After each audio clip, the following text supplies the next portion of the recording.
Mangaluru commissionerate ವ್ಯಾಪ್ತಿಗೆ ಬರುವ Ullal police ಠಾಣೆಯ 14 ಸಿಬ್ಬಂದಿ ಹಾಗೂ ಕೊಣಾಜೆ ಠಾಣೆಯ 7 ಸಿಬ್ಬಂದಿಯನ್ನು ವರ್ಗಾಯಿಸಿ ಪೊಲೀಸ್ ಆಯುಕ್ತರ ಕಚೇರಿ ಆದೇಶವನ್ನು ಹೊರಡಿಸಿದೆ. ಸಿಎಚ್ಸಿ ಕೊಣಾಜೆಯ ರವಿಚಂದ್ರ ಅವರನ್ನ ಮಂಗಳೂರು ದಕ್ಷಿಣ ಸಂಚಾರಿ ಠಾಣೆ ಹಾಗೂ ಉಳ್ಳಾಲದ ಪ್ರವೀಣ್ ಶೆಟ್ಟಿ ಡಿಬಿ ಇವರನ್ನ ಮಂಗಳೂರು ಪೂರ್ವ ಸಂಚಾರಿ ಠಾಣೆ ಹಾಗೂ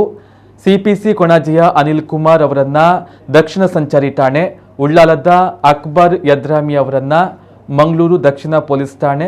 ಉಳ್ಳಾಲದ ರವಿ ಬಿಲ್ಲೂರು ಇವರನ್ನ ಬಜಪೆ ಠಾಣೆ, ಕೊಣಾಜೆಯ ಚಂದ್ರಕಾಂತ್ ಅನಿಲ್ ಕುಮಾರ್ ವೈಎಂ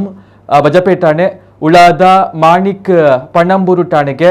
ಬಲವಂತು ಇವರನ್ನ ಸಂಚಾರಿ ಉತ್ತರ ಠಾಣೆ, ಉಳ್ಳಾಲದ ಚಿದಾನಂದ ಇವರನ್ನ ಬಜಪೆ ಠಾಣೆ,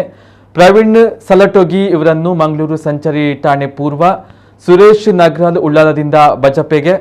ಸಿದ್ದಪ್ಪ ಹಿರೇಕುಂಬಿ ಉಳ್ಳಾಲದಿಂದ ಪಣಂಬೂರು ಠಾಣೆಗೆ, ಸತೀಶ್ ಕುಮಾರ್ ಉಳ್ಳಾಲದಿಂದ ಉತ್ತರ ಠಾಣೆಗೆ, ಹನುಮನ್ ನಾಯಕ್ ಕೆಂಪರಾಜ್ ಇವರನ್ನ ಉಳ್ಳಾಲದಿಂದ ಮಂಗಳೂರು ಉತ್ತರ ಠಾಣೆಗೆ, ಸಾಗರ್ ದೇವರಕಟ್ಟಿ ಉಳ್ಳಾಲದಿಂದ ದಕ್ಷಿಣ ಪೊಲೀಸ್ ಠಾಣೆಗೆ, ದಾಕ್ಷಾಯಿಣಿ ಉಳ್ಳಾಲದಿಂದ ಬಜಪೆ, ರತ್ನವ್ವ ಕೊಣಾಜೆಯಿಂದ ಉಳ್ಳಾಲಕ್ಕೆ, ಪ್ರಿಯಾ ಬಿರಾದರ್ ಕೊಣಾಜೆಯಿಂದ ಬಜಪೆಗೆ, ಬರ್ಮಾ ಬಡಿಗೇರ್ ಕೊಣಾಜೆಯಿಂದ ಬಜಪೆ ಠಾಣೆಗೆ, ಪುರುಷೋತ್ತಮ್ ಕೊಣಾಜೆಯಿಂದ ಸಿಸಿಬಿ ಠಾಣೆಗೆ ವರ್ಗಾಯಿಸಿ ಮಂಗಳೂರು ಪೊಲೀಸ್ ಆಯುಕ್ತರಾದ ಕುಲ್ದೀಪ್ ಕುಮಾರ್ ಜೈನ್ ಆದೇಶವನ್ನು ಹೊರಡಿಸಿದ್ದಾರೆ ಎಂದು ತಿಳಿದು ಬಂದಿದೆ.